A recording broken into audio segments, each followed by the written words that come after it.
जब माता सती को बाल्यकाल में यह पता चला कि उनके पति भगवान शिव होंगे, लेकिन उनके पिता दक्ष को शिव पसंद नहीं थे, तब उन्होंने ऐसा क्या किया कि उनको अपने भविष्य में भगवान शिव ही पति के रूप में प्राप्त हुए। हर हर महादेव। सभी भक्तजनों को मेरी तरफ से नंदा व्रत एवं नंदा दिन की हार्दिक शुभकामनाएं।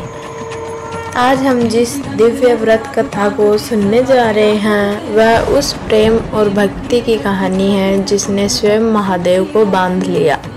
यह कथा है नंदा व्रत की। चलिए शुरू करते हैं। जब दक्ष प्रजापति की पुत्री सती ने बाल्यकाल में ही यह जान लिया कि उनके पति केवल भगवान शिव होंगे, तो उनके मन में शिव को प्राप्त करने की तीव्र इच्छा हुई। पिता दक्ष शिव को नापसंद करते, लेकिन सती का मन उन पर ही अटक गया।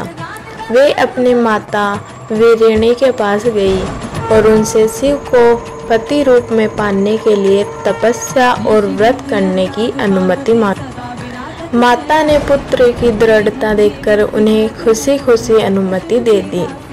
सती ने अपने महल में ही माँ की अनुमति से भगवान शिव की आराधना और कठोर नंदा व्रत का अनुष्ठान शुरू कर दिया।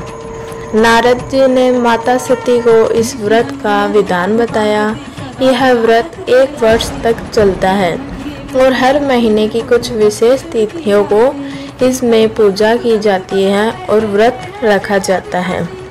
हर माह देवी सती ने अत्यंत निष्ठा और समर्पण से भगवान भोलेनाथ की पूजा की और हर क्षण केवल उन्हीं का ध्यान किया। जैसे जैसे सती का नंदा व्रत आगे बढ़ा, उनके देह से एक अद्भुत दिव्य तेज निकलने लगा। उनकी तपस्या की शक्ति से तीनों लोकों में आभा फैल गई। सती का संकल्प इतना दृढ़ था, उनके तप के आगे प्रकृति भी झुकने लगी। सती ने यह व्रत केवल 1 दिन का नहीं बल्कि पूरे वर्ष पूरी कठोरता से किया। इस व्रत के प्रभाव से सती के शरीर से विभिन्न प्रकार के तेज और आभा प्रकट होने लगी, जो सामान्य नहीं थे।